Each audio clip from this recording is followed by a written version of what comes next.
എൻ്റെ പേര് ജിസ്മെഡോൺ. ഞാൻ അയർലൻഡിൽ സ്റ്റാഫ് നേഴ്സായി വർക്ക് ചെയ്യുന്നു.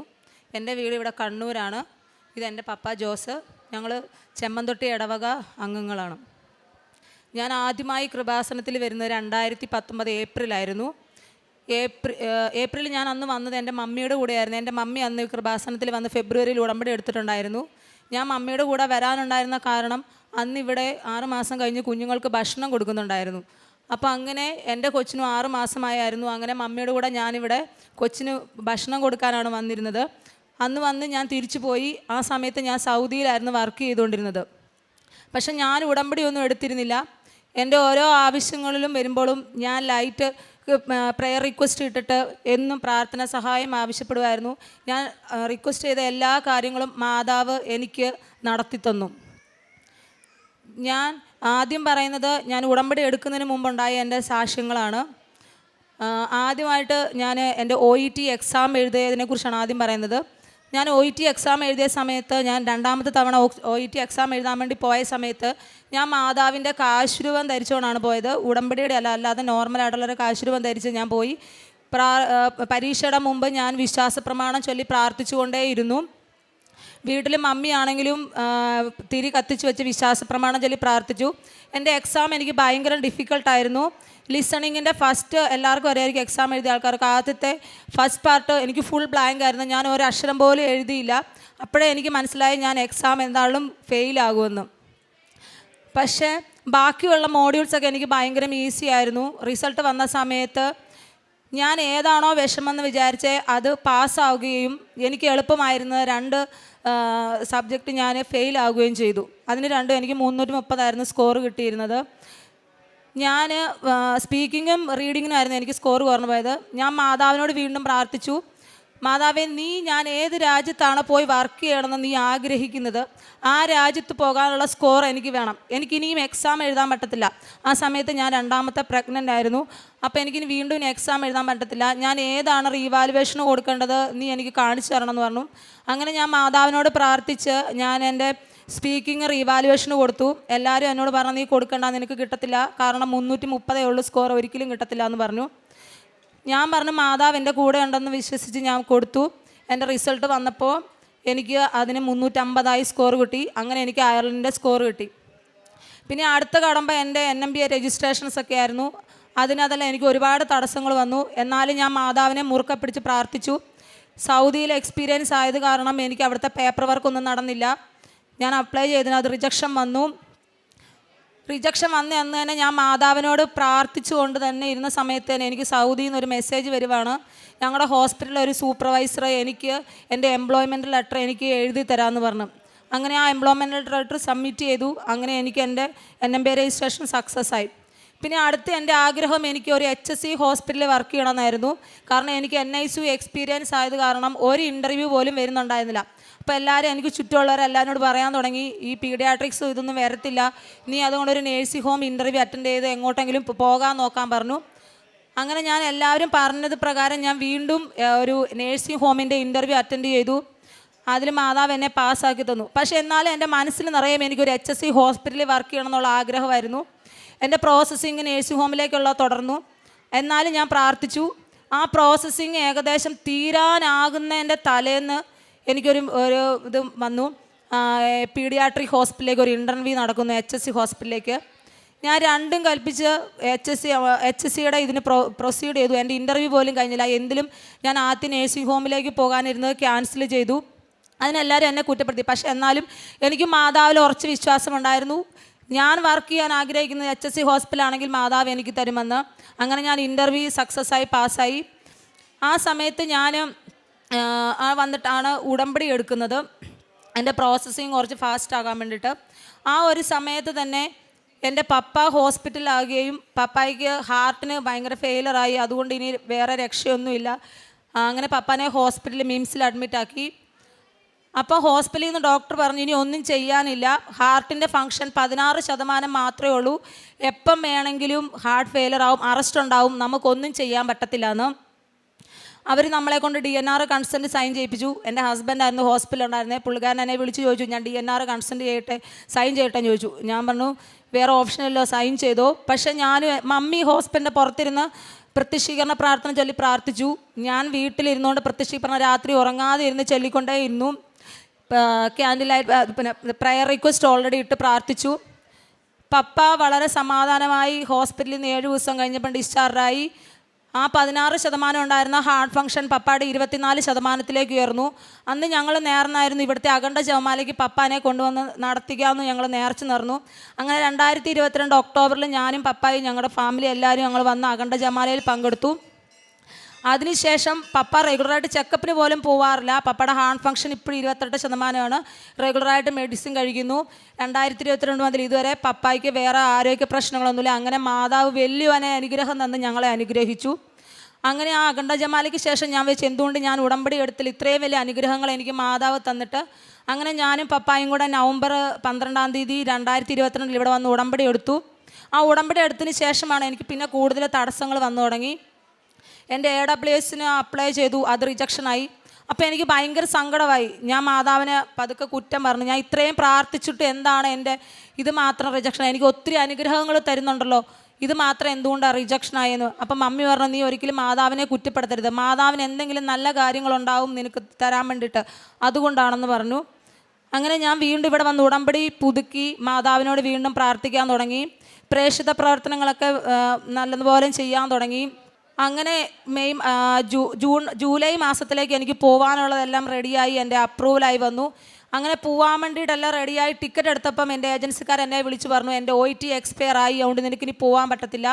അതുപോലെ DL ഓൾറെഡി എക്സ്പയർ ആയി, ഇനി ഒന്നും ചെയ്യാൻ പറ്റത്തില്ല, NMBAക്കാരുടെ അപ്രൂവൽ ഇല്ലാതെ പറ്റത്തില്ല എന്ന് പറഞ്ഞു. ഒന്നേ നീ അവരെ കോൺടാക്ട് ചെയ്യണം. ഞാൻ ഒരുപാട് മെയിൽ അയച്ചു, എനിക്കൊരു റിപ്ലൈ പോലും വന്നില്ല. ഞാൻ രണ്ടും കൽപ്പിച്ച് മാതാവിനോട് പ്രാർത്ഥിച്ചുകൊണ്ട് ഒരു ദിവസം വൈകുന്നേരം ഇവിടുത്തെ ഇന്ത്യൻ ടൈം 5 മണിക്ക് ഞാൻ അയർലൻഡിലെ NMBAക്കാരെ വിളിച്ചു. അവർ കോൾ എടുത്ത് അവരോട് ഞാൻ കാര്യം പറഞ്ഞു. അവരെന്നോട് പറഞ്ഞു, ഒരു കുഴപ്പമില്ല, നിൻ്റെ OET വാലിഡാണോ, ഇവിടെ വന്ന് എക്സാം എഴുതി പിൻ നമ്പർ കിട്ടുന്നവരെ വാലിഡാണ്. അപ്പം ഞാൻ അന്നേരം ഒരു കാര്യം ചെയ്തു, ഞാൻ അവരോട് കോൾ ചെയ്ത സമയത്ത് അത് റെക്കോർഡ് ചെയ്തു. ശരിക്കും അങ്ങനെ ഒരു കോൾ റെക്കോർഡിങ് അലൗഡ് അല്ലായിരുന്നു. അപ്പോൾ ഏജൻസിക്കാരോട് ഞാൻ പറഞ്ഞു. അപ്പോൾ ഏജൻസിക്കാർ പറഞ്ഞു അതിനൊരു പ്രൂഫ് വേണമെന്ന് പറഞ്ഞു. അപ്പം ഞാൻ പറഞ്ഞു ഇങ്ങനെ കോൾ റെക്കോർഡിങ് ചെയ്തിട്ടുണ്ട്. അപ്പോൾ അവർ പറഞ്ഞു അത് ഒരിക്കലും അലൗഡ് അല്ല, അവരറിഞ്ഞാൽ അത് വലിയ പ്രശ്നമാണെന്ന് പറഞ്ഞു. അങ്ങനെ ഞാൻ ആ കോൾ റെക്കോർഡിങ് എന്നെ ഏജൻസിക്കാരെ അയച്ചു കൊടുത്തു കഴിഞ്ഞപ്പോൾ അവർ പറഞ്ഞു ഓക്കെ, പക്ഷേ അവരുടെ ഒരു മെയിൽ വേണം. പക്ഷേ എനിക്ക് മെയിലൊന്നും വന്നില്ല. ഞാൻ മാതാവിനെ ഉറച്ചു വിശ്വസിച്ചു. കാരണം ഒരുപാട് തടസ്സങ്ങൾക്ക് കഴിഞ്ഞാണ് മാതാവ് എനിക്ക് ഞാൻ ആഗ്രഹിച്ച സ്ഥലത്തേക്ക്, അല്ലെങ്കിൽ മാതാവ് ആഗ്രഹിച്ച സ്ഥലത്തേക്ക് എനിക്ക് പോകാൻ ഒരു ജോലി ശരിയാക്കി തന്നത്. അങ്ങനെ ഞാൻ അയർലൻഡിലേക്ക് പോയി. എൻ്റെ OET എക്സാമും DL എക്സ്പയർ ആയതിനു ശേഷമാണ് ഞാൻ അയർലൻഡിൽ എത്തിയത്. ഞാൻ അവിടെ പോയി പരീക്ഷ എഴുതാൻ ഇവിടുന്ന് ട്രാവൽ ചെയ്യുന്നതിന് മുമ്പായിട്ട് എനിക്ക് NMBAയിൽ നിന്ന് വളരെ മിറാക്കിളായിട്ട് മെയിൽ വന്നു, നിൻ്റെ എക്സാമിൻ്റെ OET എക്സാം ആൻഡ് DL വാലിഡാണ്, നിനക്കൊരു കുഴപ്പമില്ലയെന്ന്. അങ്ങനെ ഞാനത് ഏജൻസിക്കാർക്ക് അയച്ചു കൊടുത്തു. അവിടെ പോയി ഞാൻ എക്സാം എഴുതി. ഞാൻ രജിസ്റ്റേർഡ് നഴ്സായി ഇപ്പോൾ അവിടെ വർക്ക് ചെയ്യുന്നു. ഇനി ഞാൻ ഉടമ്പടിക്ക് ശേഷം ഞാൻ അയർലൻഡിൽ വർക്ക് ചെയ്തുകൊണ്ടിരിക്കുകയായിരുന്നു. ഞാൻ എൻ്റെ പ്രാർത്ഥനകളൊക്കെ ഞാൻ കണ്ടിന്യൂ ചെയ്ത് പോകുന്നുണ്ടായിരുന്നു. ഞാൻ പിന്നെ ഉടമ്പടി പുതുക്കിയിട്ടുണ്ടായിരുന്നില്ല, പക്ഷേ ഞാൻ എല്ലാ ദിവസവും പ്രാർത്ഥിക്കും. എനിക്ക് അയർലൻഡിൽ പോയി ഞാൻ താമസിച്ച വീട്ടിൽ എനിക്ക് വലിയൊരു മിറാക്കിളായിരുന്നു മാതാവ് ഒരുക്കിയിരുന്നത്. ഞാൻ ആ നിന്ന വീട്ടിലെ ആൾക്കാർ എൻ്റെ സെയിം നാട്ടുകാർ കണ്ണൂരിൽ നിന്നും, അതുമല്ല അവർ എന്നും ഉടമ്പടി പ്രത്യക്ഷീകരണ പ്രാർത്ഥന ചൊല്ലുന്നു, ഇവിടെ വന്ന് ഉടമ്പടി എടുത്ത ആൾക്കാരുമായിരുന്നു. അപ്പോൾ എനിക്ക് ഭയങ്കര സന്തോഷമായി. കാരണം എനിക്ക് എല്ലാ ദിവസവും അവരുടെ പള്ളിയിൽ പോകാനും പ്രാർത്ഥിക്കാനുള്ള അനുഗ്രഹം തന്നു. അങ്ങനെ എൻ്റെ ദിവസങ്ങൾ കടന്നുപോയി. ഞാൻ നാട്ടിൽ വന്നു, ജനുവരിയിൽ നാട്ടിൽ വന്നു. ആ നാട്ടിൽ വന്ന സമയത്ത് മമ്മിയുടെ വയറ് ചെറുതായിട്ടൊന്ന് വീർത്തിരിക്കുന്നത് പോലെ കണ്ടു. അങ്ങനെ ഞങ്ങൾ അതിൻ്റെ പുറകെ ഹോസ്പിറ്റലിൽ പോയി. ആ ഹോസ്പിറ്റലിൽ പോയ സമയത്ത് സ്കാനിങ് ഒക്കെ ചെയ്യുന്ന സമയത്ത് ഡോക്ടർ പറഞ്ഞ ചിലപ്പം ക്യാൻസർ ആയിരിക്കുമെന്ന്. അപ്പം ഞാൻ പുറത്തിരുന്ന് മാതാവിനോട് പ്രാർത്ഥിച്ചു, മാതാവേ എൻ്റെ മമ്മിക്ക് ക്യാൻസർ വരരുത്, അങ്ങനെ വല്ല അസുഖം ഉണ്ടെങ്കിൽ അത് എനിക്ക് തന്നേക്ക് മാതാവേ എന്ന് പറഞ്ഞ് ഞാൻ പ്രാർത്ഥിച്ചു. മമ്മി സ്കാനിങ് ചെയ്യുന്ന സമയത്ത് മമ്മി പറഞ്ഞു മാതാവ് എൻ്റെ അടുത്ത് വന്നായിരുന്നു എന്ന് പറഞ്ഞു. ഞാൻ പുറത്തിരുന്ന് മൊത്തം വിശ്വാസപ്രമാണം ചൊല്ലി പ്രാർത്ഥിക്കുമായിരുന്നു. അങ്ങനെ മമ്മിക്ക് വേറെ കുഴപ്പങ്ങളൊന്നുമില്ല, എല്ലാം നോർമലാക്കി മാതാവ് തന്നു. അതിനുശേഷം ഞാൻ തിരിച്ച് അയർലൻഡിലേക്ക് പോയി. ഒരു ജൂലൈ മാസം മുതൽ എനിക്ക് പെട്ടെന്ന് ചെറിയൊരു ശ്വാസം മുട്ടലും നെഞ്ചുവേദനയും വന്നു. അങ്ങനെ ഞാൻ ഹോസ്പിറ്റലിൽ എനിക്ക് പോകാൻ ഭയങ്കര മടിയായിരുന്നു. അങ്ങനെ ഞാൻ ഡ്യൂട്ടിക്ക് എല്ലാ ദിവസവും പോകുന്നുണ്ടായിരുന്നു. ആ ഡ്യൂട്ടിയുടെ അടുത്ത് എനിക്ക് ഭയങ്കരമായിട്ട് പെയിൻ ആയിരുന്നു. അപ്പോൾ അങ്ങനെ അവരെന്നോട് പറഞ്ഞു, ഞാൻ എൻ്റെ സാച്ചുറേഷനൊക്കെ ഞാൻ ഹോസ്പിറ്റലിൽ നിന്ന് സ്വന്തമായി ചെക്ക് ചെയ്തു, എല്ലാം നോർമലാണ്, പക്ഷെ ഞാൻ പിറ്റേ ദിവസം എന്നെ ഹോസ്പിറ്റലിൽ നിന്ന് അവർ വഴക്ക് പറഞ്ഞിട്ട് ഞാൻ ഞങ്ങളുടെ അടുത്ത GP പോയി കാണിച്ചു. GP കാണിച്ചപ്പം GP എന്നോട് പറഞ്ഞു എമർജൻസിയാണ്, പെട്ടെന്ന് തന്നെ ഹോസ്പിറ്റലിലേക്ക് പോകണമെന്ന് പറഞ്ഞു. അപ്പം ഞാൻ എൻ്റെ കുഞ്ഞിനെ കൊണ്ടാണ് ഹോസ്പിറ്റലിൽ പോകുന്നത്. അപ്പോൾ എൻ്റെ അടുത്ത് ആരും എനിക്ക് കൂട്ടിനാരും ഉണ്ടായിരുന്നില്ല. ഞാൻ ഹസ്ബൻഡിനെ വേഗം ഡ്യൂട്ടിയിൽ നിന്ന് ഫോൺ വിളിച്ച് വരുത്തി ഞാൻ ഹോസ്പിറ്റലിൽ ചെന്നു. അവരവിടെ പോയി എനിക്ക് എക്സ്റേ എടുത്ത് കഴിഞ്ഞപ്പോൾ എന്നോട് പറഞ്ഞു നിൻ്റെ ശ്വാസകോശത്തിൽ വെള്ളം കെട്ടുന്നുണ്ട്, പ്ലൂറൽ എഫ്യൂഷനാണ്, എത്രയും പെട്ടെന്ന് അഡ്മിറ്റ് ആവണം, അതിന് പിക്ടൈൽ എന്ന് പറഞ്ഞൊരു ട്യൂബ് ഇട്ടിട്ട് ഫ്ലൂയിഡ് ഡ്രെയിൻ ചെയ്യണം എന്ന് പറഞ്ഞു. അങ്ങനെ എന്നെ ഹോസ്പിറ്റലിൽ അഡ്മിറ്റ് ആക്കി. അപ്പം ഞാൻ ആ ഹോസ്പിറ്റലിൽ അഡ്മിറ്റ് ആയ സമയത്ത് ഞാൻ മാതാവിനോട് പ്രാർത്ഥിച്ച് ഞാൻ ആ ബൈബിൾ തുറന്നപ്പോൾ എനിക്ക് കിട്ടിയൊരു വചനമുണ്ട്, നീ എന്തായിരിക്കുന്നു അത് ദൈവകൃപയാലാണ്. അപ്പോൾ എനിക്ക് ശ്വാസം മുട്ടുന്ന കാരണം എനിക്ക് പ്രാർത്ഥിക്കാൻ പറ്റുന്നത്. അപ്പം ഞാൻ മമ്മിയോട് പറഞ്ഞപ്പോൾ മമ്മി എന്നോട് പറഞ്ഞു പരിശുദ്ധാത്മാവേ ശക്തി തരണമേ, നീ ഇന്ന് പ്രാർത്ഥിച്ചാൽ മതി എന്ന് പറഞ്ഞു. അങ്ങനെ ഞാൻ പ്രാർത്ഥിച്ചുകൊണ്ടിരുന്നു. 5 ദിവസം കഴിഞ്ഞ് എൻ്റെ എല്ലാ ബ്ലഡ് ഇൻവെസ്റ്റിഗേഷനും എല്ലാം എനിക്ക് നോർമലായിരുന്നു. അവർക്ക് അസുഖം എന്നാന്ന് കണ്ടുപിടിക്കാൻ പറ്റിയില്ല, എല്ലാം നോർമലായെന്നും പറഞ്ഞ് അവരെന്നെ ഡിസ്ചാർജ് ആക്കി. അവരെനിക്ക് ട്യൂബ് ഇട്ട സമയത്ത് ഓൾമോസ്റ്റ് 2 liters ഓഫ് ഫ്ലൂയിഡ് ഉണ്ടായിരുന്നു എൻ്റെ ലങ്സിൽ.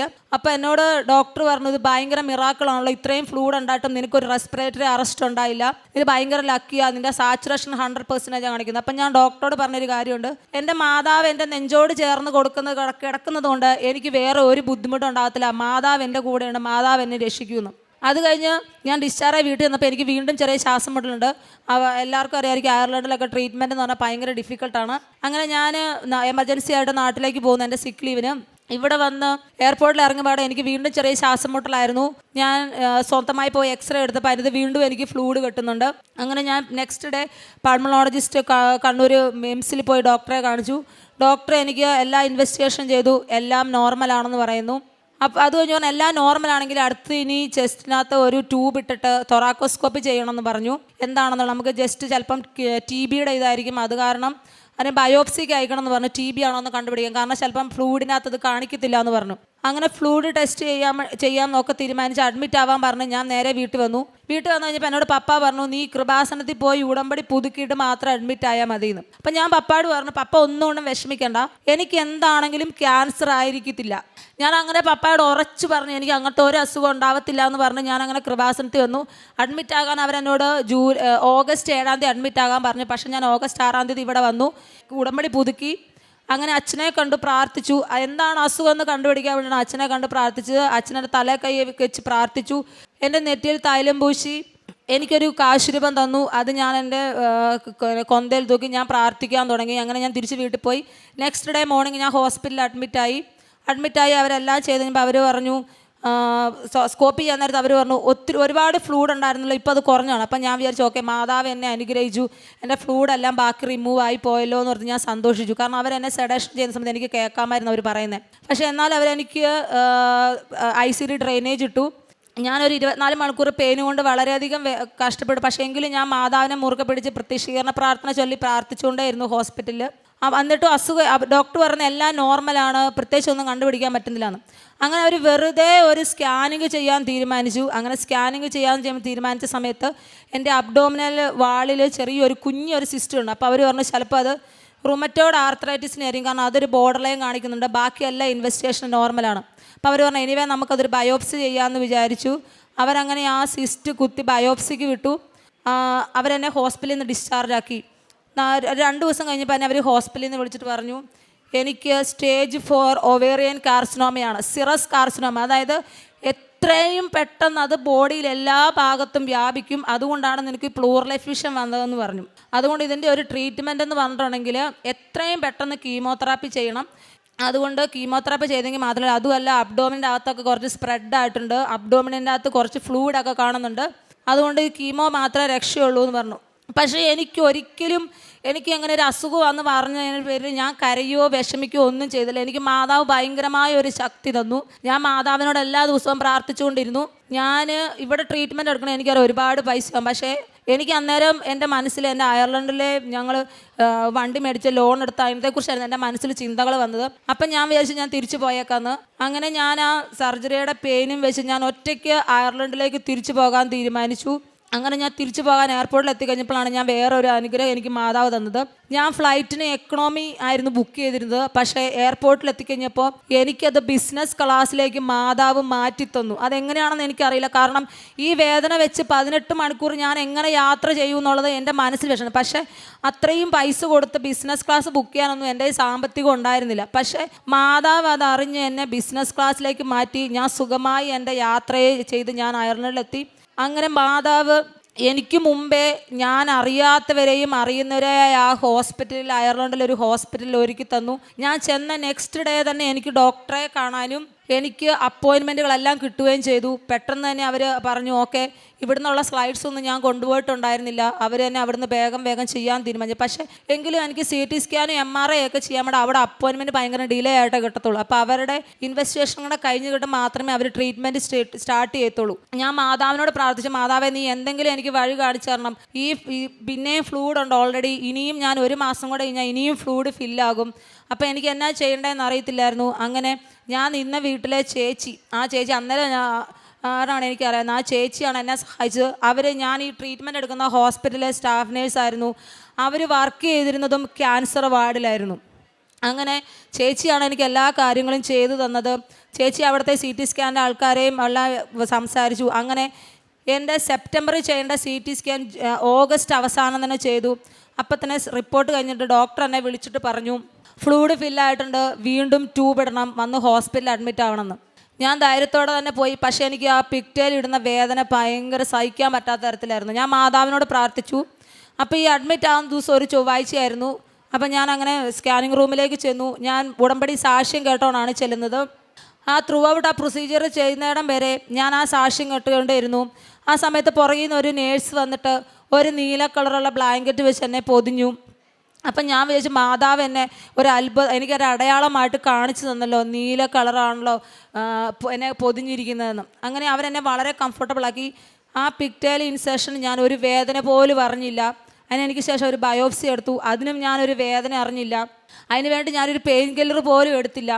അപ്പോൾ അവിടെ അഡ്മിറ്റായ സമയത്ത് എനിക്കൊരു ബെഡ് കിട്ടുന്നില്ല. ട്രോളിയിലാണ് ഞാൻ ഈ ട്യൂബ് വിട്ട് ട്രോളിയിൽ കിടക്കുക. അപ്പം ട്രോളിയിൽ കിടക്കാൻ ഭയങ്കര ബുദ്ധിമുട്ടായിരുന്നു. അപ്പം ഞാൻ മാതാവിനോട് പ്രാർത്ഥിച്ചു. അപ്പോൾ എൻ്റെ ഒരു ഫ്രണ്ട് വിളിച്ചപ്പോൾ ഞാൻ പറഞ്ഞു, എനിക്ക് ഇങ്ങനെ ട്രോളിയിലാണ് ഉള്ളത്, എനിക്ക് ഭയങ്കര ബുദ്ധിമുട്ടാണ് കിടക്കാൻ പറ്റുന്നതെന്ന്. അവൾ അപ്പം തന്നെ അടുത്ത മാതാവിൻ്റെ പള്ളിയിൽ ചെന്ന് പ്രാർത്ഥിച്ചു. നെക്സ്റ്റ് ഡേ മോർണിംഗ് ആയപ്പോഴത്തേക്കും എനിക്ക് ചെറിയൊരു ജലദോഷം പോലെ. അവർ ടെസ്റ്റ് ചെയ്തപ്പോൾ എനിക്ക് കോവിഡ് പോസിറ്റീവാന്ന് പറഞ്ഞു. അപ്പം തന്നെ അവരെന്നെ ഒരു ഐസൊലേഷൻ റൂമിലേക്ക് മാറ്റി. എനിക്ക് ബെഡ് കിട്ടി. അപ്പം ഞാൻ ഡോക്ടറോട് പറഞ്ഞു, ഡോക്ടർ പിറ്റേ ദിവസം ആയപ്പോഴത്തേക്ക് പിന്നെ എനിക്ക് റൂമിൽ വന്നതിന് ശേഷം എനിക്ക് വേറെ ഒരു സിംറ്റംസും ഇല്ല, ഞാൻ നോർമലാണ്. അപ്പം ഡോക്ടർ എന്നോട് ഞാൻ പറഞ്ഞു, എനിക്ക് കോവിഡ് തന്നത് മാതാവാണ്. കാരണം ഞാൻ ആ ട്രോളിയിൽ കിടന്ന് ഒരുപാട് കഷ്ടപ്പെട്ടായിരുന്നു. മാതാവാണ് എനിക്ക് കോവിഡ് പോസിറ്റീവാക്കി തന്ന് എന്നെ റൂമിലേക്ക് മാറ്റിയത്. അപ്പോൾ അവരെന്നോട് പറയാം, കോവിഡ് പോസിറ്റീവായിട്ട് ആദ്യമായി സന്തോഷിക്കുന്ന ഒരാളെ ഞങ്ങൾ ആദ്യമായിട്ടാണ് കാണുന്നതെന്നും. ഇനി അവിടുത്തെ ട്രീറ്റ്മെൻറ്റുകളെല്ലാം കഴിഞ്ഞു. എൻ്റെ റിപ്പോർട്ടുകളെല്ലാം വന്നു. ഫൈനൽ ഡയഗ്നോസിസ് ആയി എനിക്ക് സെറസ് കാർസിനോമ തന്നെയാണെന്ന്. അങ്ങനെ ഇമ്മീഡിയറ്റായിട്ട് എൻ്റെ ട്രീറ്റ്മെൻറ്റ് സ്റ്റാർട്ട് ചെയ്തു. സെപ്റ്റംബർ മുതൽ എല്ലാ ദിവസവും പ്രത്യക്ഷീകരണ പ്രാർത്ഥന മുടങ്ങാതെ ചൊല്ലി ഞാൻ ഓൺലൈനായിട്ട് ഉടമ്പടി ധ്യാനം കേൾക്കും. ആ ജൂലൈ മുതൽ ഒരിക്കൽ പോലും എൻ്റെ ഉടമ്പടി ധ്യാനം മുടങ്ങിയിട്ടില്ല, പ്രത്യക്ഷീകരണ പ്രാർത്ഥനയും മുടങ്ങിയിട്ടില്ല. ഞാൻ എല്ലാ ദിവസവും ജപമാല ചൊല്ലും, എനിക്ക് പറ്റുന്ന അത്രയും. ആ സമയത്ത് തന്നെ ഞാൻ അറിയാതെ എന്നെ ആരോ കൃപാസനത്തിൻ്റെ ഒരു ഗ്രൂപ്പ് ഉണ്ടായിരുന്നു അയർലൻഡിൽ, ആ ഗ്രൂപ്പിൽ എന്നെ ആഡ് ചെയ്തു. അങ്ങനെ അതിൻ്റെ അകത്ത് വഴി എനിക്ക് ജപമാല ചൊല്ലാനും പ്രാർത്ഥിക്കാനുമുള്ള അനുഗ്രഹം കിട്ടി. അങ്ങനെ ആ സമയത്ത് ഞാൻ എൻ്റെ ആൻറ്റി വിളിച്ചപ്പോൾ ആൻറ്റി എന്നോട് പറഞ്ഞു, നീ എന്നും മാതാവിനോട് പ്രാർത്ഥിക്ക്, കൃപാസന അമ്മ എന്നെ പ്രത്യക്ഷീകരണത്തിൻ്റെ സാക്ഷിയാകണമേ എന്ന് പ്രാർത്ഥിക്കാൻ പറഞ്ഞു. അപ്പോൾ അപ്പോൾ ആൻറ്റി പറഞ്ഞു, നിനക്ക് പറ്റുവാണെങ്കിൽ നീ അങ്ങനെ എഴുതാൻ പറഞ്ഞു. അങ്ങനെ ഞാൻ എല്ലാ ദിവസവും അങ്ങനെ എഴുതാൻ തുടങ്ങി 33 തവണ. അങ്ങനെ 33 ദിവസം ഞാനത് എഴുതി. അതിനുശേഷം ഞാൻ വീണ്ടും എൻ്റെ 3 കീമോ കഴിഞ്ഞു. ഭയങ്കര അത്ഭുതമായിരുന്നു. ഡോക്ടർമാർക്കും അത്ഭുതം. എനിക്കൊരു സൈഡ് എഫക്റ്റും എൻ്റെ കീമോ ചെയ്ത സമയത്തുണ്ടല്ലോ, എനിക്കൊരു വേദനയുടെ മരുന്ന് എടുക്കുകയോ അല്ലെങ്കിൽ ഒരു ഛർദിയോ അങ്ങനത്തെ ഒരു ബുദ്ധിമുട്ടും ഉണ്ടായിരുന്നില്ല. ഞാൻ എങ്ങനെയായിരുന്നു അതുപോലെ തന്നെ ഭയങ്കര ആക്റ്റീവായിട്ട് തന്നെ. അപ്പം ഡോക്ടർ പറഞ്ഞു, ഇതൊരു ഭയങ്കര മിറാക്കിളാണല്ലോ, നിനക്കൊരു സൈഡ് എഫക്റ്റ് പോലും വരുന്നില്ലോ എന്ന്. അതുപോലെ തന്നെ ആ സമയത്ത് അവർ ബ്ലഡ് ഇൻവെസ്റ്റിഗേഷൻ ചെയ്യുന്ന സമയത്ത് സാധാരണ കീമോ ചെയ്യുമ്പോൾ പ്ലേറ്റ്ലെറ്റ് കൗണ്ട് കുറയും. എൻ്റെ ട്രീറ്റ്മെൻറ്റിൻ്റെ സമയത്ത് എൻ്റെ പ്ലേറ്റ്ലെറ്റ് കൗണ്ട് ഓരോ കീമോ ചെയ്യുന്ന സമയത്തും വളരെയധികം കൂടി വരുമായിരുന്നു ചെയ്തുകൊണ്ടിരുന്നത്. അങ്ങനെ എൻ്റെ റിപ്പീറ്റ് സ്കാൻ ചെയ്തു, നോർമലായി. അവർ സർജറിക്ക് വേണ്ടി എന്നെ എടുക്കാൻ തീരുമാനിച്ചു. ആ സർജറിയുടെ സമയത്ത് അവരെന്നോട് പറഞ്ഞു, വളരെ കോംപ്ലിക്കേറ്റഡായ സർജറിയാണ്, വയറിനകത്ത് ഫുള്ള് സ്പ്രെഡായത് കാരണം നിൻ്റെ അവയവങ്ങളുടെ പകുതി നമ്മൾ റിമൂവ് ചെയ്യും, അതുപോലെ വയറ്റിൽ നിന്ന് പോകാൻ വേണ്ടി ട്യൂബ് ഇടുമെന്ന് പറഞ്ഞു. അങ്ങനെ എന്നെ അഡ്മിറ്റായി. എല്ലാ ഫോളോ അപ്പും ഞാൻ ഒറ്റയ്ക്കാണ് ഹോസ്പിറ്റലിൽ പോയത്. അങ്ങനെ അഡ്മിറ്റായി സർജറിക്ക് വേണ്ടി. അപ്പോൾ അന്ന് രാവിലെ എനിക്ക് വിഷമം വന്നു. കാരണം ഈ വയറ്റിൽ നിന്ന് പോകാനൊക്കെ ട്യൂബ് ഇട്ട് കഴിഞ്ഞാൽ നമ്മൾ ആരെങ്കിലും ഡിപ്പെൻഡ് ചെയ്യണം എപ്പോഴും. അപ്പോൾ എനിക്ക് ആ വിഷമം തോന്നി. പക്ഷേ ഞാൻ ആരോടും ഇതൊന്നും, എൻ്റെ വീട്ടിൽ പോലും ആരോടും ഞാൻ ഷെയർ ചെയ്തിരുന്നില്ല. ഞാൻ എന്താ എൻ്റെ ആൻറ്റീനെ വിളിച്ചു. ആൻറ്റിയോട് പറഞ്ഞു ഇങ്ങനെ ഒരു ഇതുണ്ട്. അപ്പോൾ ആൻറ്റി പറഞ്ഞു ഒന്നും വിഷമിക്കണ്ട, മാതാവും ഈശോയും നിൻ്റെ കൂടെ വന്ന് സർജറി ചെയ്യാൻ അവിടെ വന്നിരിക്കുമെന്ന് പറഞ്ഞു. അപ്പോൾ എനിക്ക് കൃപാസനത്തിൻ്റെ ലോക്കറ്റ് ഉള്ളിലേക്ക് കൊണ്ടുപോകണമെന്ന് ആഗ്രഹം ഉണ്ടായിരുന്നു. പക്ഷേ ഞാനത് ഗോൾഡ് ചെയ്തിരിക്കുന്നതാണ്, അവരത് സമ്മതിക്കത്തില്ലായിരുന്നു. പക്ഷേ ആ സർജറിയുടെ എന്ന് മാതാവ് വീണ്ടും ഇടപെട്ടു. ആ ഡോക്ടർ എന്നോട് ചോദിച്ചു നിനക്ക് എന്താ ഉള്ളിൽ കൊണ്ടുപോകണ്ടായി? ഞാൻ കൊണ്ടുപോക്കണം. അങ്ങനെ അവരൊരു ബോട്ടിലിനകത്തിട്ട് എൻ്റെ കൃപാസനം ഉടമ്പടി കാശ് രൂപ ഉള്ളിൽ സർജറി ത്രൂ ഔട്ട് സർജറി ചെയ്തു. എനിക്ക് ഓർമ്മയില്ല ഞാൻ സർജറി കഴിഞ്ഞ സമയത്താണോ സർജറിയുടെ മുമ്പാണോ, ഞാൻ എപ്പോഴോ മാതാവ് എൻ്റെ അടുത്ത് വരുന്നതായിട്ട് ഞാൻ കണ്ടു. അത് കഴിഞ്ഞ് സർജറി കഴിഞ്ഞപ്പോൾ ഞാൻ ഡോക്ടറോട് പറഞ്ഞു, സർജറിക്ക് മുമ്പ് ഡോക്ടറോട് പറഞ്ഞാലും നിങ്ങൾ എന്ത് സർജറി വേണം ചെയ്തോ, എനിക്കൊരു പ്രശ്നമില്ല, എനിക്ക് പേടിയില്ല, മാതാവ് എൻ്റെ കൂടെ ഉണ്ടെന്ന്. അപ്പം ഞാൻ എന്നും ഹോസ്പിറ്റലിൽ പോകുമ്പോൾ എൻ്റെ ഒരു കുഞ്ഞ് മാതാവ് ഉണ്ടായിരുന്നു. അപ്പം ഡോക്ടർ ചോദിക്കും ഇതാണോ നീ പ്രാർത്ഥിക്കുന്നത് നിൻ്റെ മാതാവെന്ന്. ഞാൻ പറഞ്ഞു അതേന്ന് പറഞ്ഞു. അങ്ങനെ സർജറി കഴിഞ്ഞ പാടെ ഡോക്ടർ എന്നോട് പറഞ്ഞൊരു കാര്യമുണ്ട്, ലാപ്രോസ്കോപ്പി ചെയ്ത് നോക്കിയപ്പോൾ എൻ്റെ അബ്ഡോമിനൽ എവിടെയും സ്പ്രെഡ് ആയിട്ടുണ്ടായിരുന്നില്ല. എനിവേ അവരെനിക്ക് ടോട്ടൽ ഹിസ്റ്ററക്ടമി ചെയ്തു. അത് ബയോപ്സിക്ക് വിട്ടു. അതിൻ്റെ റിപ്പോർട്ട് വന്നപ്പം എൻ്റെ ഓവറിയിൽ മാത്രമേ ക്യാൻസർ ഉണ്ടായിരുന്നുള്ളൂ, ബാക്കി യൂട്രസിന് പോലും അഫക്റ്റ് ചെയ്തിട്ടുണ്ടായിരുന്നില്ല. അങ്ങനെ മാതാവ് വലിയൊരു അനുഗ്രഹം തന്ന് എന്നെ അനുഗ്രഹിച്ചു. അതിനുശേഷം വീണ്ടും പ്രശ്നങ്ങൾ വന്നു. അബ്ഡോമിനിൽ ചെറിയ ഫ്ലൂയിഡ് ഫില്ലെന്ന് പറഞ്ഞു. അപ്പോൾ അവർ പറഞ്ഞു ബ്ലാഡറിൽ ബ്രോക്കായിട്ടുണ്ട് സർജറിയുടെ സമയത്ത് വന്നു. ഞാൻ വീണ്ടും എന്നും ഉടമ്പടി തൈലം തൊട്ട് കുരിശ് വരച്ച് പ്രാർത്ഥിച്ചു. അതിന് വീണ്ടും അവർ സ്കാൻ ചെയ്തു, അത് വീണ്ടും നോർമലാക്കി തന്നു. അതിനുശേഷം വീണ്ടും കീമോ ചെയ്തു. ഒരു സൈഡ് എഫക്റ്റും കൂടാതെ നോർമലി ആയിട്ടുള്ള ഒരു ഇഞ്ചക്ഷൻ എടുക്കുന്ന പോലെ മാത്രമേ ഉണ്ടായിരുന്നുള്ളൂ എനിക്ക്. അതിനുശേഷം ഞാൻ തിരിച്ച് ഡ്യൂട്ടിക്ക് കയറാൻ വേണ്ടി പോകുമായിരുന്നു. അപ്പം ഡ്യൂട്ടിക്ക് കയറുന്ന സമയത്ത് വീണ്ടും എനിക്കൊരു പ്രശ്നം വന്നു. അവർ പറഞ്ഞു ഈ കീമോ ഒക്കെ ചെയ്ത് കാരണം ഇനി പ്രശ്നങ്ങളുണ്ട്, ഡ്യൂട്ടിക്ക് കയറുന്ന സമയത്ത് ഡിപ്പാർട്ട്മെൻറ്റ് ചേഞ്ച് ആകണമെന്ന്. അപ്പം ഞാൻ ഹോസ്പിറ്റലിലാത്തതുകൊണ്ട് ഞാൻ എൻ്റെ ഫ്രണ്ടിൻ്റെ അടുത്ത് ഉപ്പ് കൊടുത്തു വിട്ടിട്ട് അവിടെ ഇട്ട് പ്രാർത്ഥിച്ചു. ആ ഉപ്പിട്ട് പ്രാർത്ഥിച്ച സമയത്ത് എങ്ങനെയാണെന്നറിയില്ല മാനേജർ 2 ആഴ്ച ലീവ് പോയി. ആ 2 ആഴ്ച കഴിഞ്ഞ് തിരിച്ച് വന്ന് കഴിഞ്ഞപ്പോഴത്തേക്ക് ഞാൻ എൻ്റെ ഓക്കുപ്പേഷണൽ ഹെൽത്ത് ഡോക്ടറിനെ കണ്ടപ്പോൾ ഡോക്ടർ പറഞ്ഞു ഡിപ്പാർട്ട്മെൻറ്റ് മാറണ്ട, നിൻ്റെ എല്ലാ ബ്ലഡ് ഇൻവെസ്റ്റിഗേഷൻസും നോർമലാണെന്ന് പറഞ്ഞു. അങ്ങനെ പിന്നെ അവരെന്നോട് പറഞ്ഞു ഒരു 2 ഇയേഴ്സ് ടാബ്ലറ്റ് കഴിക്കണം, അതൊരു ഫർദർ പ്രിവെൻഷന് വേണ്ടിയാണെന്ന്. പക്ഷേ മാതാവ് ഇത്രയും വലിയൊരു അനുഗ്രഹം എന്ന് എനിക്കറിയാം. ഇനി ഒരിക്കലും എൻ്റെ ജീവിതത്തിലേക്ക് മാതാവ് ക്യാൻസർ എന്ന് പറഞ്ഞ സെല്ലിനെ കൊണ്ടുവരത്തില്ലെന്ന്. കാരണം ഞാൻ എപ്പോഴും മാതാവിനോട് പ്രാർത്ഥിക്കായിരുന്നു, മാതാവേ ഈശോ 33 വയസ്സ് വരെയുടെ കൂടെ നീ ഉണ്ടായിരുന്നു, എൻ്റെ കൊച്ചിന് 3 വയസ്സും 6 വയസ്സും ഉള്ളൂ, അവർക്ക് ഒരു ഇതാകുന്നത് വരെ എനിക്ക് അവരുടെ കൂടെ ഉണ്ടാകാം, നീ എന്നെ അനുഗ്രഹിക്കണം. ഞാൻ 33 വർഷമൊന്നും ചോദിക്കുന്നില്ല, അവർക്ക് അവരുടെ കാര്യങ്ങൾ സ്വന്തമായി ചെയ്യുന്നത് വരെ എനിക്ക് അവരുടെ കൂടെ ഉണ്ടാകുന്നവരെ എനിക്ക് ഒരു അസുഖവും നീ എനിക്ക് തരില്ല എന്ന് മാതാവിനോട് പ്രാർത്ഥിച്ചു. അങ്ങനെ മാതാവ് വലിയൊരു അനുഗ്രഹം എനിക്ക് തന്ന് എന്നെ അനുഗ്രഹിച്ചു. എൻ്റെ ഡിപ്പാർട്ട്മെൻറ്റ് മാറേണ്ട വന്നില്ല. ഇപ്പം റിപ്പീറ്റായിട്ട് കഴിഞ്ഞ മാസം ഞാൻ സ്കാനിങ്ങും എൻ്റെ ബ്ലഡ് ഇൻവെസ്റ്റിഗേഷനും ചെയ്തു.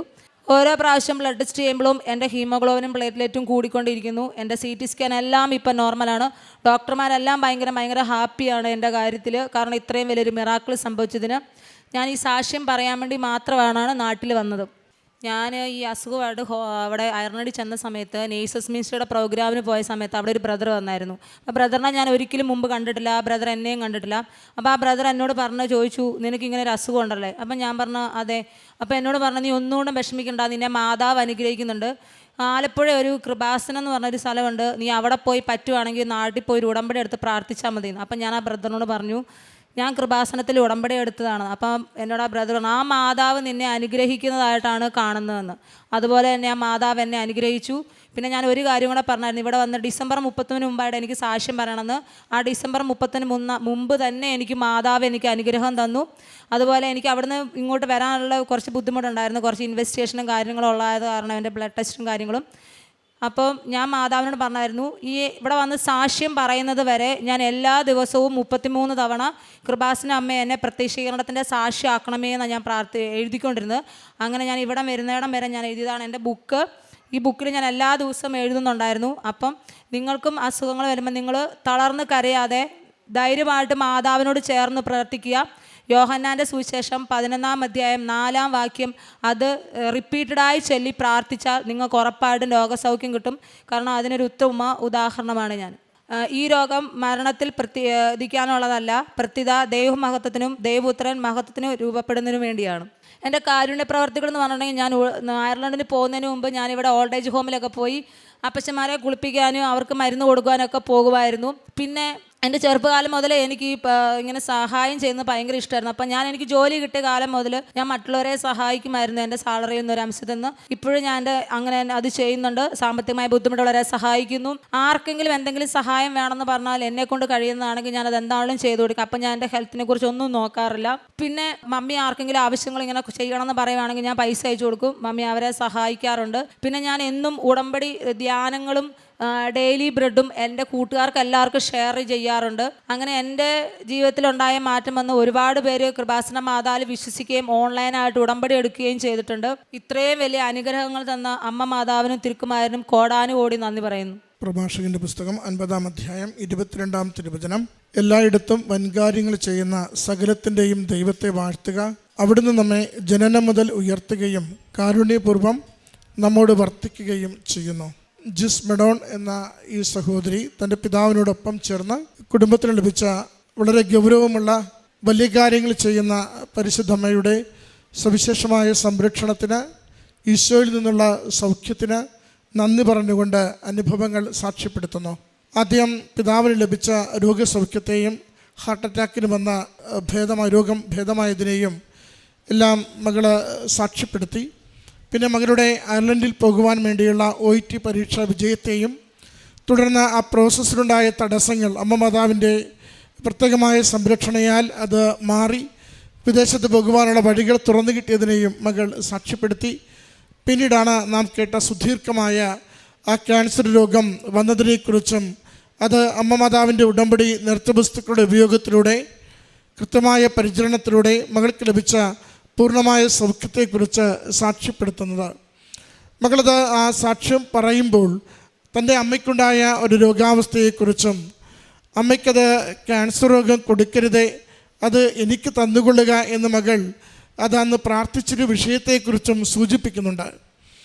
അത് മകളുടെ ആ സാക്ഷ്യത്തിൽ നമ്മൾ ശ്രദ്ധിക്കുമ്പോൾ ഏതാണ്ടൊരു മധ്യഭാഗത്ത് അമ്മയെക്കുറിച്ച് പറയുമ്പോൾ, അമ്മയുടെ രോഗാവസ്ഥയെക്കുറിച്ച് പറയുമ്പോൾ അതങ്ങനെ പറഞ്ഞൊരു പ്രാർത്ഥന വയ്ക്കുന്നുണ്ട്. പിന്നീടത് തനിക്ക് തന്നെ അത് രോഗമായി തീരുന്നതാണ് മകൾ തിരിച്ചറിയുന്നത്.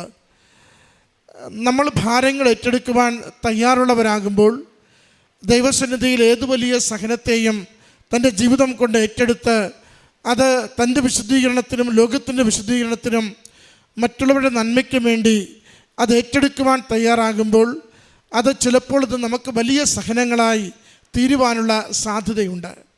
ആ ഒരു സഹന സ്നാനം നടത്തിയ മകളുടെ സാക്ഷ്യമാണ് ഈ അൾത്താരയിൽ നമ്മൾ കേട്ടത്. മകൾ ഒത്തിരി പ്രതീക്ഷയോടുകൂടി വിദേശത്ത് ജോലിക്ക് വേണ്ടി ചെല്ലുകയും ജോലി തുടങ്ങുകയും ചെയ്ത നാളുകളിലാണ് ഓരോരോ അവയവങ്ങളിലേക്ക് ക്യാൻസർ പടരുന്നതായും ആദ്യം ലങ്സിൽ വെള്ളം കിട്ടുന്നതായും പിന്നീട് ക്യാൻസറായും അത് 4th സ്റ്റേജിൻ്റെ വിഷയമായും, 4th സ്റ്റേജ് എന്ന് പറഞ്ഞാൽ മരണം വീട്ടിലെത്തി എന്ന് തന്നെയാണ് അതിൻ്റെ അർത്ഥം. മരണം വീട്ടിലെത്തിയതുപോലെ ക്യാൻസർ വല്ലാതെ ശരീരം മുഴുവനും ബാധിക്കുകയും മണിക്കൂറുകൾ മാത്രമേ ഇനി മിച്ചമുള്ളൂ എന്ന് തിരിച്ചറിവോടുകൂടി ജീവിതത്തെ തന്നെ ദൈവകരങ്ങളിലേക്ക് കൊടുക്കുകയും ചെയ്യുന്നത്.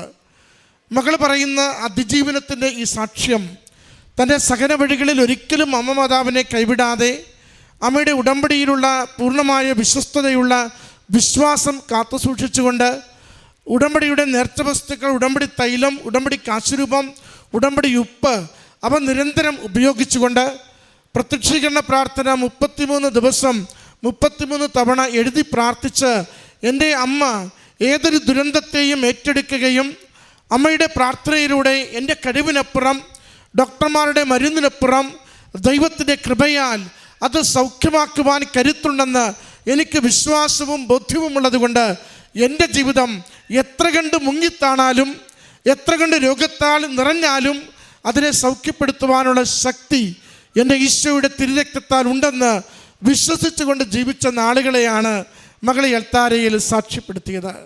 സുദീർഘമായ സാക്ഷ്യത്തിൽ എത്രയോ തവണയാണ് ദൈവികമായ ഇടപെടലുകൾ, ശക്തി, സൗഖ്യം കൊടുക്കൽ, ക്ലേശകാലത്തിൽ നിന്ന് കരം പിടിച്ച് കയറ്റൽ ഒക്കെ മകൾ ആവർത്തിച്ച് സൂചിപ്പിക്കുന്നത്.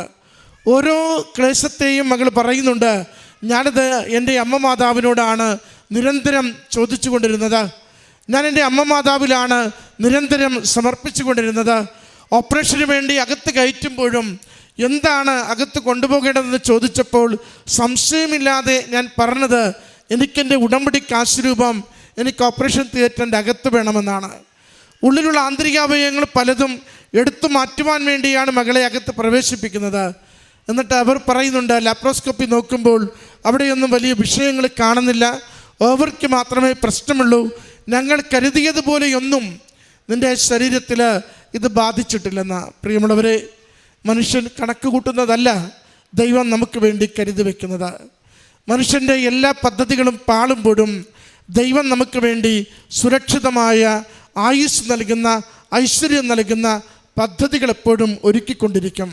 അതുകൊണ്ട് ആരൊക്കെ എഴുതിത്തള്ളിയാലും ഒരിക്കലും എഴുതിത്തള്ളാത്ത ദൈവകരങ്ങളിൽ ജീവിതത്തെ കൊടുത്തു ജീവിക്കുവാൻ നിരന്തരം നമുക്ക് ശ്രദ്ധയുണ്ടാവണം. ഉടമ്പടി ജീവിതം ഈ ഒരു ആത്മധൈര്യമാണ് നമുക്ക് കൈമാറുന്നത്. ഈ ലോകം എന്നെ എഴുതിത്തള്ളിയാൽ, ഈ രോഗം എന്നെ എഴുതിത്തള്ളിയാൽ, ഈ ജോലി എന്നെ എഴുതിത്തള്ളിയാൽ, എൻ്റെ എല്ലാ പരിശ്രമങ്ങളും പരാജയപ്പെട്ടാൽ ഞാൻ തളരില്ല, ഞാൻ വീണ്ടും എഴുന്നേൽക്കും, ഞാൻ ദൈവത്തെ സ്തുതിക്കും. അവിടുത്തേക്ക് എന്നെക്കുറിച്ചൊരു പദ്ധതിയുണ്ട്. അതൊരിക്കലും നാശത്തിനല്ല, ക്ഷേമത്തിനും ശുഭകരമായ ഭാവിക്കുമുള്ള പദ്ധതിയാണ്. ആ പദ്ധതിയിൽ ഞാൻ വിശ്വസിക്കുന്നു. എൻ്റെ ഉടമ്പടി മാതാവ്, എൻ്റെ സഞ്ചാരി മാതാവ്, ഏതൊരു പ്രപഞ്ച ദുരന്തത്തെയും തടയുവാൻ കഴിവുള്ളവൾ, എൻ്റെ ജീവിതത്തെ സുരക്ഷിതമാക്കുന്നത് വരെ അമ്മയുടെ കരം പിടിച്ചു തന്നെ ഈ സഹനത്തിൻ്റെ, ഈ കണ്ണീരിൻ്റെ, ഈ രോഗദുരിതത്തിൻ്റെ, ഈ തുടർച്ചയായ പരാജയത്തിൻ്റെ ജീവിത വഴികളെ, ദിവസങ്ങളെ ഞാൻ താണ്ടിക്കൊണ്ടിരിക്കുമെന്ന മകളുടെ പ്രത്യാശയുള്ള പ്രാർത്ഥന ഇന്ന് അനുഗ്രഹത്തിൻ്റെ സാക്ഷ്യമായി, പ്രത്യക്ഷീകരണത്തിൻ്റെ സാക്ഷ്യമായി ഈ അൾത്താരയിൽ നിൽക്കുന്നു. അച്ഛനെ കണ്ട് പ്രാർത്ഥിക്കുകയും ശൈത്യഭൂഷി ബലപ്പെടുത്തി അച്ഛൻ മകളെ വിടുമ്പോഴും മകൾക്കൊന്നു മാത്രമാണ് പ്രത്യാശ, എൻ്റെ ഉടമ്പടി മാതാവ് ഉടനടി സൗഖ്യവും പരിഹാരവും നൽകി ജീവിതത്തിൻ്റെ ഏത് വലിയ ദുരിതത്തിൽ നിന്നും എന്നെ കരകയറ്റും. അതിൻ്റെ ജീവനുള്ള സാക്ഷ്യം ഈ മകൾ ഈ അൾത്താരയിൽ പങ്കുവയ്ക്കുന്നു. മകൾക്ക് ലഭിച്ച എല്ലാ നന്മകൾക്കും സംരക്ഷണത്തിനും സൗഖ്യത്തിനും അമ്മ മാതാവ് നൽകിയ പ്രത്യാശയ്ക്കും ആത്മധൈര്യത്തിനും അമ്മയ്ക്ക് ഈശോയ്ക്ക് നന്ദി പറഞ്ഞുകൊണ്ട് കരങ്ങളടിച്ച് ഈ സാക്ഷ്യം സമർപ്പിക്കാം. അത്യപൂർവ ദൈവാനുഭവങ്ങൾ ഇനി നിങ്ങൾക്കും സ്വന്തം. ഈ യൂട്യൂബ് ചാനൽ ഇതുവരെ സബ്സ്ക്രൈബ് ചെയ്തിട്ടില്ലെങ്കിൽ ഇപ്പോൾ തന്നെ സബ്സ്ക്രൈബ് ചെയ്യുക. ഈ വീഡിയോ ഇപ്പോൾ തന്നെ നിങ്ങളുടെ സുഹൃത്തുക്കൾക്ക് ഷെയർ ചെയ്തുകൊണ്ട് കർത്താവിൻ്റെ പ്രേക്ഷിതരാകുക.